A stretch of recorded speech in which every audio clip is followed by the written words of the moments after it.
আবারও অটো পাশের পথে হাঁটতে যাচ্ছে শিক্ষা মন্ত্রণালয়। কোটা সংস্কার আন্দোলন ও শেখ হাসিনা সরকারের পতনের ঘটনায় অনির্দিষ্টকালের জন্য স্থগিত করা হয়েছিল এইচএসসি ও সমমান। পরে স্থগিত হওয়া পরীক্ষার নতুন রুটিনও প্রকাশ করেছিল আন্তঃশিক্ষা বোর্ড। তবে রুটিন অনুযায়ী পরীক্ষা নিতে পারেনি শিক্ষা মন্ত্রণালয়। নতুন করে জানানো হয়েছিল 11 সেপ্টেম্বর থেকে আবারও শুরু হবে পরীক্ষা।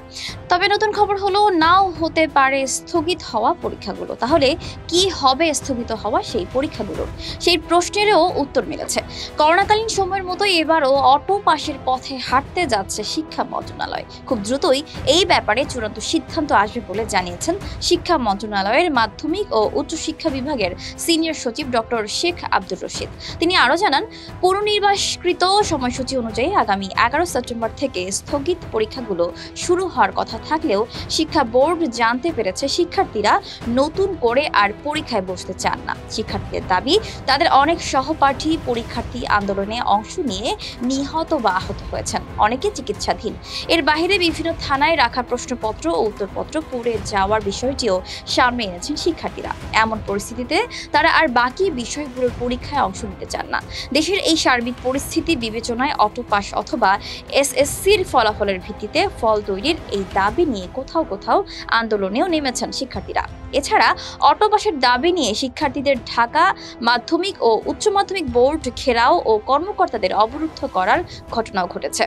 পরীক্ষা নিয়ে এইচএসসি পরীক্ষার্থীদের আন্দোলন ও দাবির বিষয়টি নিয়ে শিক্ষা মন্ত্রণালয়ের সাথে আলোচনা করেছে আন্তঃশিক্ষা বোর্ড সমন্বয় কমিটি।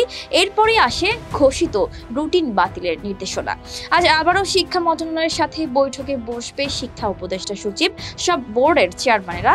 সেখানেই অটো পাশের সিদ্ধান্ত আসতে পারে বলে গুঞ্জন শোনা যাচ্ছে। বিষয়টি নিশ্চিত করতে আন্তঃশিক্ষা বোর্ড সমন্বয় কমিটির সভাপতি এবং ঢাকা মাধ্যমিক ও উচ্চ মাধ্যমিক শিক্ষা বোর্ডের চেয়ারম্যান অধ্যাপক তপন কুমার সরকার বলেন, আমরা মন্ত্রণালয়ে শিক্ষার্থীদের দাবিগুলো জানিয়েছিলাম, সেখান থেকে কিছু নির্দেশনাও দেওয়া হয়েছে। সেটা নিয়ে আবার মঙ্গলবারে সভা হওয়ার কথা রয়েছে। সেখানে শিক্ষা উপদেষ্টা সচিব, বোর্ড চেয়ারম্যানরা অংশ নেবেন। সেখানেই সবকিছু চূড়ান্ত হবে।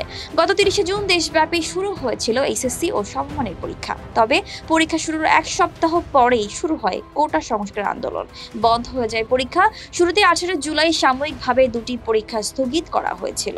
আন্দোলন আরো তীব্র হলে নতুন করে 3 দফায় স্থগিত করা হয়েছিল পরীক্ষা।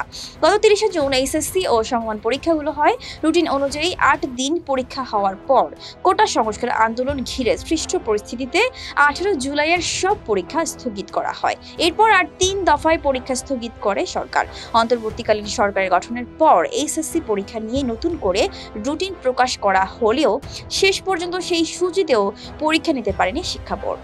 সূচি অনুযায়ী এখনো 13 দিনের মোট 61টি বিষয়ের পরীক্ষা গ্রহণ বাকি রয়েছে, যেই পরীক্ষাগুলো নতুন করে দিতে চায় না শিক্ষার্থীরা। 2020 সালের 1 এপ্রিল থেকে এইচএসসি ও সমমানের পরীক্ষা শুরুর কথা থাকলেও করোনার কারণে তা বাতিল করা হয়। এরপর পরীক্ষা নিয়ে জটিলতা তৈরি হলে অটো পাশের সিদ্ধান্ত নিয়েছিল শিক্ষা মন্ত্রণালয়। সেবার এসএসসি পরীক্ষার ফলাফলের উপর ভিত্তি করে তৈরি করা হয়েছিল অটো পাশের এইচএসসির রেজাল্ট। এবারও সেই রকম ভাবেই ফলাফল নির্ধারণের দাবি আন্দোলনে নামা শিক্ষার্থীদের। এই ব্যাপারে শিক্ষা মন্ত্রণালয় কি সিদ্ধান্ত নেয় সেটা জানা যাবে অল্প সময়ের মধ্যেই। দর্শক, আজ এই পর্যন্তই। আবারও আসবো নতুন নতুন সব তথ্য নিয়ে। সে পর্যন্ত সবাই ভালো থাকুন, সুস্থ থাকুন, দুর্বি নিউজের সাথেই থাকুন। ধন্যবাদ।